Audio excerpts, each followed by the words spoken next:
और देखिए, एक ऐसे फुटवेयर ब्रांड की आज बात करेंगे जो भारत का पहला ऐसा शू ब्रांड है जो नेचुरल है, रिन्यूएबल है, सस्टेनेबल मरीनो वूल से बना हुआ है। और ये है नीमंस। 2018 में नीमंस की शुरुआत हुई हैदराबाद से यहाँ पर, और कंप्लीटली एनवायरमेंटल फ्रेंडली फाइबर के साथ इस जूते को बनाया गया। मेरे साथ को फाउंडर और सीओओ है नीमंस के, अमरप्रीत सिंह। अमरप्रीत, बहुत बहुत शुक्रिया मेरे साथ यहाँ पर जुड़ने के लिए और इस बातचीत में शामिल होने के लिए। सबसे पहले मुझे बताइए कि ये आइडिया आखिर आया कहाँ से? जूते हम सब लोग पहनते हैं, लेकिन सस्टेनेबल हो, इको फ्रेंडली हो, ये बहुत सारी चीजों में हम सोचते हैं हो, लेकिन जूते में सस्टेनेबिलिटी और ये जो पूरा का पूरा आपने प्रोसेस लेकर आए हैं, इसकी शुरुआत कैसे हुई? हाय, गुड इवनिंग एवरीबॉडी। तो ये जो चीज हमने स्टार्ट की थी, ये मुझे आपको पीछे लेके जाना पड़ेगा। 2016 में हम और मैं और मेरे को फाउंडर तरनजीत छाबरा, जो ये साथ में है, मेरे साथ कंपनी ज्वाइन की थी। हम दोनों को फाउंडर्स हैं कंपनी के। हम दोनों एक फैमिली ट्रिप पे वी वर इन स्पेन। तो वहां पर हम लोग जब ट्रैवल कर रहे थे, नॉर्मली जो होता है यूरो ट्रिप में का हम लोग लाइट ट्रैवल करते हैं। इंडियंस जो होता है कि यार लाइट ट्रैवल करो बिकॉज आप ज्यादा से ज्यादा सिटीज कवर कर सकें। तो मेरे जो को फाउंडर थे वो probably he was travelling very very high in terms of bags. And when I found out कि यार इतने बैग्स की जरूरत क्या है, तो उसमें मुझे पता लगा कि he is carrying 7 to 8 pairs of shoes. मैंने उनको पूछा, यार 7 to 8 पेयर्स ऑफ शूज की क्या जरूरत है? हम लोग यूरो ट्रिप पे आए हैं, बच्चों के साथ आए हैं, फैमिली के साथ आए हैं। तो उसने मुझे बताया कि मेरे पास एक ऐसा शू नहीं है जो मैं सुबह से लेकर शाम तक पहन सकूं और उसे बता सकूं कि ये मेरा मोस्ट कंफर्टेबल शू है और मुझे पूरा दिन पहन के रखने से भी कोई दिक्कत नहीं आएगी। उनके पास एक वॉकिंग शू था, एक रनिंग शू था अलग से, एक ऑफिस गोइंग शू था क्योंकि हम मीटिंग्स करते थे और थ्रू द डे अगर कुछ काम आ जाए तो मीटिंग के लिए, और शाम में अगर कुछ पार्टी जाने तो पार्टी के लिए। तो ये सर कि 5 से 6 शूज अगर मैं कैरी कर रहा हूँ, मुझे कंफर्ट कोई शू में नहीं मिल रहा है। इट्स ओनली लाइक एक जिस परसेप्शन के लिए मैं कैरी कर रहा हूँ वो फुलफिल हो जाए। तो ये क्वेश्चन उसके माइंड में काफी टाइम से चल रहा था कि ऐसा क्यों होता है कि मुझे इतने शूज कैरी करने पड़ते हैं। Because he used to stay in New York, और न्यूयॉर्क में पहले जैसे आप ट्रेन स्टेशन जाओ तो ट्रेन स्टेशन में नॉर्मली एक स्पोर्ट शू पहन के जाते थे क्योंकि कंफर्ट से, या फॉर्मल शूज पहन के तो ट्रेन स्टेशन में उतने कंफर्टेबली घूम नहीं सकते हैं। तो पहले यहाँ से स्पोर्ट शू पहन के जाओ, फिर ट्रेन स्टेशन में उतरने के बाद फिर ऑफिस जाने के बाद फिर शूज चेंज करो। तो सारा दिन उसका वही चलता था कि या 4 या 5 पेयर। उसके बाद जैसे लोगों के पास लैपटॉप बैग होता है, उसके बाद शूज होते थे।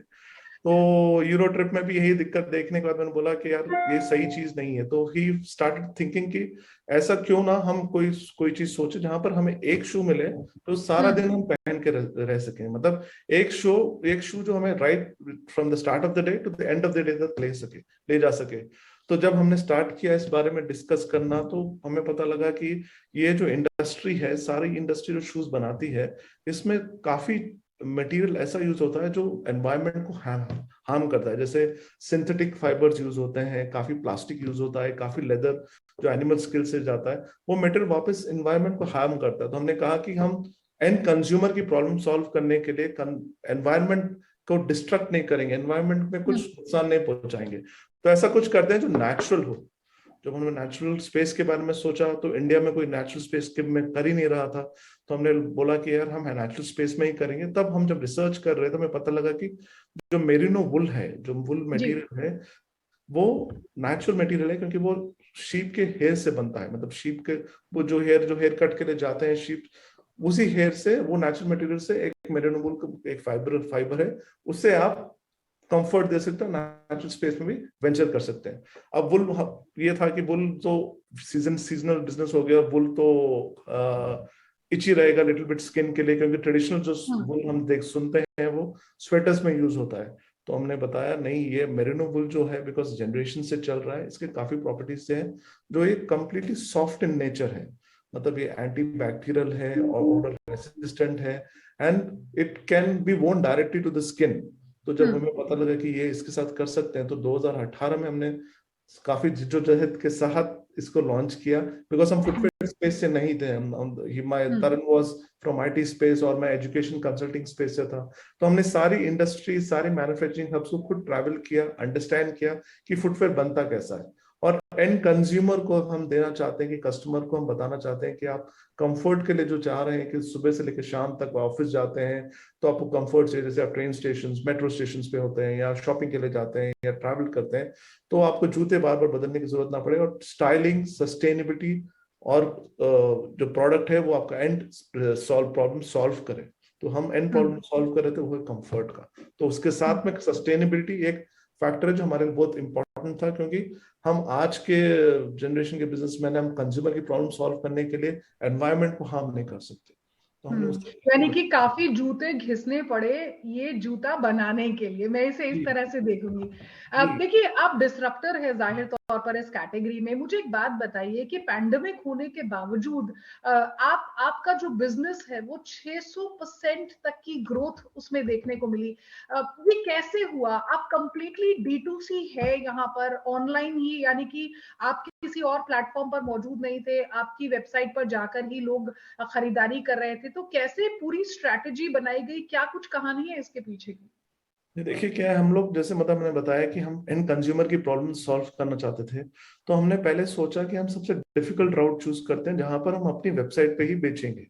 हम कोई शॉप नहीं, कोई स्टोर नहीं खोलेंगे, कोई मॉल में नहीं जाएंगे, हम ऑनलाइन बेचेंगे, ऑल ओवर इंडिया बेचेंगे, क्योंकि वो कंप्लीटली आप कहीं से भी कोई भी कस्टमर को रीच आउट कर सकते हैं ऑनलाइन रहने से। और डिजिटली कंटेंट ज्यादा कंज्यूम हो रहा था लास्ट 3-4 साल से। अभी तो पैंडेमिक के टाइम, कोविड के टाइम काफी लोग घर ही पे थे, तो कंटेंट ऑनलाइन काफी कंज्यूम हो रहा था। तो यही था कि आप ऑनलाइन ही ब्रांड बनाओ। अब न्यू एज इंडिया में है, तो न्यू एज इंडिया के हिसाब से आप ब्रांड को इवॉल्व कीजिए। तो हमने कोई स्टोर नहीं खोला, हमने कोई अमेजोन में इनिशियली लिस्ट नहीं किया, हमने कोई मिंत्रा में लिस्ट नहीं किया। हमने अपना लॉयल कस्टमर डेटाबेस पहले बनाने की चाहत बनाई, क्योंकि हम जिस कस्टमर को भेज रहे हैं, बेच रहे हैं प्रोडक्ट, उससे हम बातचीत कर सकेंगे। अब जैसे हम अमेजोन में किसी से रहे, हम उनको प्रोडक्ट तो बेच सकेंगे, लेकिन उनसे बातचीत नहीं हो पाएगी, उनको पता नहीं लग पाएगा कि उनका थॉट प्रोसेस क्या है। तो हमने एक एक कस्टमर से काफी रिव्यूज लिए कि किस तरीके से प्रोडक्ट उन्हें समझ आ रहा है, क्यों प्रोडक्ट उन्हें अच्छा लग रहा है, क्या चाहते हैं वो। तो हर कंज्यूमर का यही दिक्कत थी कि कंफर्ट के अराउंड कोई चीज बनी हुई नहीं है। हर चीज एथलीजर के बारे में बोलती है, हर चीज एक प्रॉपर कैटेगरी के ऊपर है, कंफर्ट के ऊपर कोई कैटेगरी नहीं है। तो ये बहुत बड़ा मार्केट है जहां पर अनएक्सप्लोर्ड है। और इंडिया में सारे लोग वेस्टर्न जायंट्स के साथ ही कॉम्पीट करते हैं, बड़े बड़े ब्रांड्स के बारे में सोचते हैं, लेकिन इंडिया में ऐसा कोई ब्रांड अभी तक लास्ट 15-20 साल में आया नहीं है जिसने इस स्पेस को डिसरप्ट किया है। तो हमने ये डिसाइड किया कि हम कंप्लीटली ऑनलाइन करेंगे और पूरी अपनी स्टोरी टेलिंग इस तरीके से रखेंगे जहां पर हम एंड कंज्यूमर को एजुकेट करेंगे फेसबुक, इंस्टाग्राम, लिंक्डइन, ट्विटर के माध्यम से, और एक्सप्लेन करेंगे कि प्रोसेस चलती कैसे है, किस तरीके से फुटवेयर में क्या क्या कंपोनेंट्स यूज होते हैं और क्या क्या किस तरीके से कंफर्ट मिलता है, वो सारा चीज हम अपडेट करेंगे एंड कंज्यूमर। अमरप्रीत, इसका मतलब ये है कि जो ये जो नई कंटेंट मार्केटिंग है, या फिर ये जो स्ट्रैटेजी बहुत सारे आपके जैसे और भी एंटरप्रेन्योर्स जो है जो अपना रहे हैं, क्योंकि वो जो ट्रेडिशनल तरीका है, न्यूज़पेपर में ऐड दो, टीवी में ऐड दो, उस तरीके को ना अपनाते हुए एक नई स्ट्रैटेजी के तहत जो काम किया गया, मुझे बताइए छोटे शहरों से आपको रिस्पॉन्स कैसा मिला? देखिए, एक तो देखिए हमने कैटेगराइज की टीयर 1, टीयर 2, टीयर 3 सिटीज, और काफी छोटे शहरों में इंटरनेट 3G 4G के माध्यम से इंटरनेट की यूसेज बढ़ रही थी। तो फेसबुक, इंस्टाग्राम, ट्विटर पे हर जगह पे कंटेंट कंजम्पशन बढ़ ही जा रहा था। तो ये था कि हम कंटेंट के जरिए कैसे मैसेजिंग फॉरवर्ड कर सकते हैं एंड कंज्यूमर को, और कैसे बताएं कि स्टोरी क्या है, मतलब प्रोडक्ट स्टार्ट करने के लिए। और न्यू एज इंडिया में सारे लोग एंटरप्रेन्योर जर्नी देखना चाहते हैं, ऐसे ब्रांड के साथ एसोसिएट होना चाहते हैं जो जेन्युइन तरीके से अपने बारे में बताए, अपने प्रोडक्ट के बारे में बताए। तो हमने यही माध्यम चूज किया, डिजिटल माध्यम। और डिजिटल माध्यम से हमने कंटेंट पे बिलीव किया, जैसे ब्लॉग्स लिखा, काफी चीज हमने इनमें ऑनलाइन जो मीडियम से स्टोरीज कवर की, हमारे कंटेंट में किस तरीके से प्रोडक्ट का होता है, वो हर चीज हमने कवर की। और एंड कंज्यूमर को बताया कि आप क्यों वुल पहने। जैसे हमने पहले प्रोडक्ट लॉन्च किया वो मेरिनो वुल था, क्यों मेरिनो वुल पहने, वुल के साथ जो एजुकेशन करनी थी हमने वो सारी एजुकेशन की कंज्यूमर को, कि मेरिनो वुल सारे सीजन में पहने जा सकता है। वो सारा कुछ एजुकेशन करने के बाद ही धीरे धीरे जदोदत से हमें टीयर 3 में भी रेस्पॉन्स मिलने लगा, बिकॉज वो लोग चाहते थे कि न्यू एज इंडिया के साथ एसोसिएट हो। स्वच्छ भारत अभियान के बाद में ये था आत्मनिर्भर भारत। तो आत्मनिर्भर भारत में मेड इन इंडिया को सपोर्ट करें, तो ये था कि इंडियन हाउस ऑफ ब्रांड्स को सपोर्ट करें। तो ये चीज हमें बहुत एसोसिएट, जो बहुत सपोर्ट मिला मोदी जी के कारण से, कि नए नए स्टार्टअप्स को सपोर्ट को, जैसे मोदी जी ने अभी नया उन्होंने बनाया है कि स्टार्टअप्स डे जनवरी 16 को सेलिब्रेट किया जाएगा। तो स्टार्टअप्स को भी बहुत प्रेफरेंसेस मिल रही थी लास्ट 3 साल में। तो वही हमारी ये था कि न्यू एज इंडिया को सपोर्ट दिया गया गवर्नमेंट से भी और कंज्यूमर से। अमरप्रीत, क्या 2022 में हम नीमंस के स्टोर भी देखेंगे देश के अलग अलग हिस्सों में? देखिए, हम काफी अभी LFR मॉडल्स में, जैसे हम लार्ज फॉर्मेट रिटेल में आ रहे हैं। हमने ऑलरेडी हैदराबाद, जो हमारी सिटी है जहां पर हमारा ऑफिस है, वहां पर हमने ऑलरेडी 3 स्टोर्स खोल दिए हैं। हो सके नेक्स्ट 1.5 मंथ में, आपको 1.5-2 महीने में हम 10 से 12 स्टोर एक बड़े प्रोमिनेंट रिटेल चेन में आ रहे हैं। And hopefully end of this year 2022 में 50 से 60 स्टोर में रहेंगे हम अवेलेबल ऑल ओवर इंडिया। 50 से 60 स्टोर में अवेलेबल रहेंगे by the end of this year. And you would also see Niemann's going international end of this year or maybe early next year.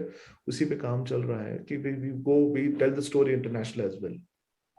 एक और मुझे बात बताइए कि ये लगातार कहा जाता है कि जो फैशन इंडस्ट्री है वो सबसे ज्यादा पोल्यूशन क्रिएट करती है एक तरह से, क्योंकि जो कपड़े पहने जाते हैं वो सस्टेनेबिलिटी को ध्यान में रखकर नहीं किया जाता है बहुत सारे। और खासतौर पर अगर फुटवेयर्स की मैं बात करूं तो millions of footwears we know that they are thrown into the landfills which actually takes a hell lot of years to decompose.